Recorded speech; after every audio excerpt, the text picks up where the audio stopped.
السلام علیکم ورحمۃ اللہ وبرکاتہ۔ بسم اللہ الرحمن الرحیم۔ وَإِلَى مَدْيَنَ أَخَاهُمْ شُعَيْبًا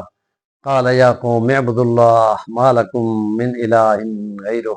وَلَا تَنقُصُوا الْمِكْيَالَ وَالْمِيزَانَ بِالْقِسْطِ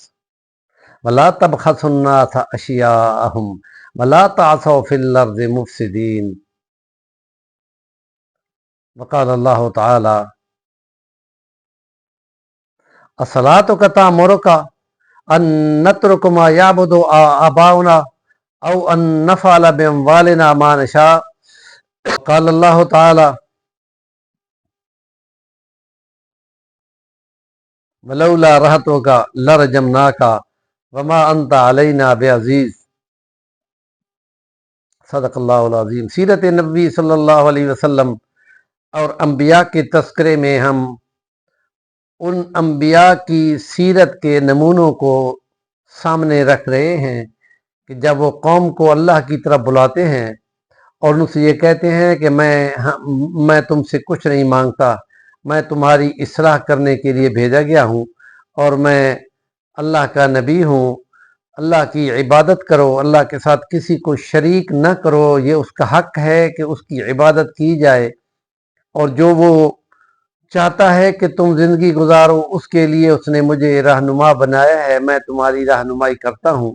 میں تم سے کچھ مانگوں گا نہیں، صرف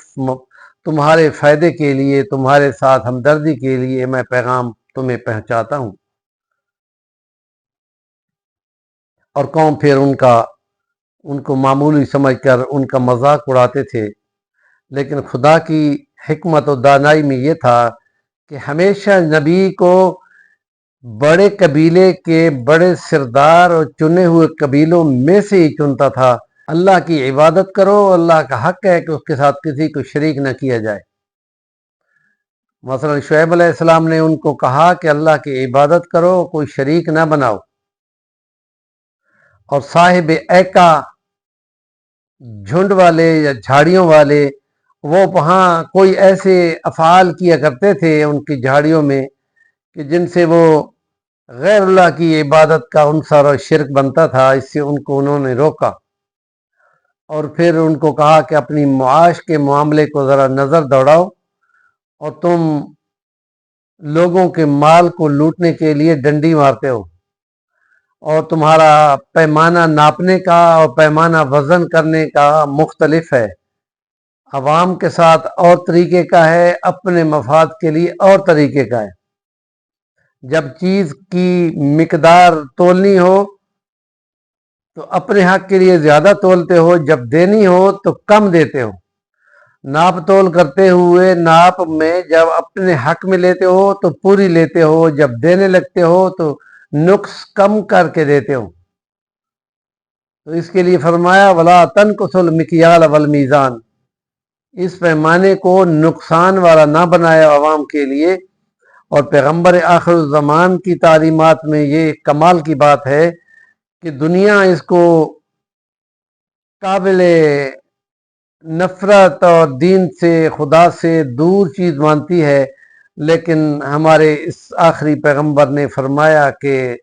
لا رہبانیت فی الاسلام، اسلام اور دین فطرت ہے، اس میں ترک دنیا نہیں ہے، اور اس تاجر کو جو صدوق ہو، دیانتدار ہو، اس کو اللہ کے نبیوں، ولیوں، شہیدوں کے مقام پر جا کے پہنچا دیا، اور اس کے لیے باقاعدہ حدیث FA BA کی سلیبس میں پڑھائی جاتی ہے، اور اس الفاظ یوں ہیں کہ التاجر الصدوق مع النبیین والصدیقین والشہداء والصالحین۔ اور کئی سال پہلے پاکستان کے کرنسی کے نوٹ پر لکھا ہوا تھا کہ رزق حصول رزق حلال عین عبادت ہے، اور حدیثوں میں آتا ہے کہ وہ رزق جو اپنے بال بچوں کو کھلانے کے لیے کوشش کی جاتی ہے وہ کسی عبادت سے کم ثواب والا کام نہیں ہے۔ دنیا اس کو دنیا سمجھتی ہے، اسلام نے اس کو دین بنا دیا، اور دین کے اندر دنیا بھی ہے، دین بھی ہے۔ اور اس لیے فرمایا کہ جب تم روزی کمانے لگتے ہو تو اس میں جو تم بددیانتی کرتے ہو، خیانت کرتے ہو، ملاوٹ کرتے ہو، ذخیرہ اندوزی کرتے ہو، لوگوں کے مال کا کچھ حصہ زیادہ رکھنا چاہتے ہو، اس سے وہ مال حرام ہو جاتا ہے، اور حرام کے رزق سے پلا ہوا جسم جہنم کے ہی قابل ہے، اور اس میں سے ثواب کی کوئی بھی عبادت قبول نہیں ہوتی۔ اس لیے فرمایا کہ تم یہ ظلم نہ کیا کرو۔ تو آگے سے اس کی قوم نے کہا کہ ہم تمہیں طاقتور نہیں سمجھتے، اگر تمہاری طاقتور قوم تمہارے ساتھ نہ ہوتی تو ہم تمہیں رجم کر دیتے۔ اور یہ چیز خدا کو بہت بری لگی، اور خدا کے پیغمبر کو کہا کہ تم اب ان کو چھوڑ دو، بہت تبلیغ کر لی، اب ہم ان کا حساب کرتے ہیں۔ ایمان والوں کو لے جا کر دور کر دیا کہ تم تو نکل جاؤ، اور پھر اس قوم پر بہت خوفناک زلزلہ مارا۔ جب بہت زیادہ چیخ کی آواز آتی ہے تو زمین کی پلیٹیں ہلتی ہیں، اور زمین پر بڑا زلزلہ آ جاتا ہے، اور تمام جو گھر ہیں وہ گر جاتے ہیں۔ اور اس کے لیے خدا کا کلام قرآن مجید میں یہ ہے کہ رات کے سوتے ہوئے یا دوپہر کے آرام کرتے ہوئے جب وہ اپنی چھتوں کے نیچے ہوتے ہیں تو ناگاہ چھتیں ان پر گرا دی جاتی ہیں، اور کسی کو نکلنے کا موقع نہیں ملتا۔ انہوں نے کہا کہ تیری نمازیں ہمارے مالوں کے استعمال کے معاملوں کو کیوں کنٹرول کرتی ہیں؟ تو انہوں نے کیا جواب دیا؟ حق اور انصاف کے لیے یہ عبادت ہوتی ہے، اور کسی کو لوٹ مار کرنے کے لیے خدا کی اجازت بھی نہیں ہے۔ قانون سب کے لیے برابر ہے، اور منافع حاصل کرنا سب کے لیے برابر ہے۔ امتیاز قائم کر کے جو بھی یہ کرتا ہے وہ خدا تعالیٰ کو بہت برا لگتا ہے، اور اس کے لیے فرعون کی مثال ہمارے سامنے ہے۔ جب اس نے بڑا بننے کی کوشش کی تو خدا تعالیٰ کا یہ کلام ہمیں کہتا ہے کہ وَنُرِيدُ أَن نَّمُنَّ عَلَى الَّذِينَ اسْتُضْعِفُوا فِي الْأَرْضِ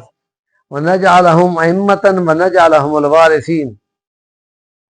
اور ہم نے چاہا کہ وہ لوگ جو پس گئے ہیں، وہ جو دبا دیے گئے ہیں، ہم ان کو اٹھائیں اور ان کو ان تمام چیزوں کے مالک بنائیں، اور اتھارٹیاں اور اختیارات ان کے پاس لے جائیں۔ ہمارے چینل کا نام ہے صفی الوانی، ضرور سبسکرائب کریں، کام کی بات کا کمنٹ ضرور دیا کریں۔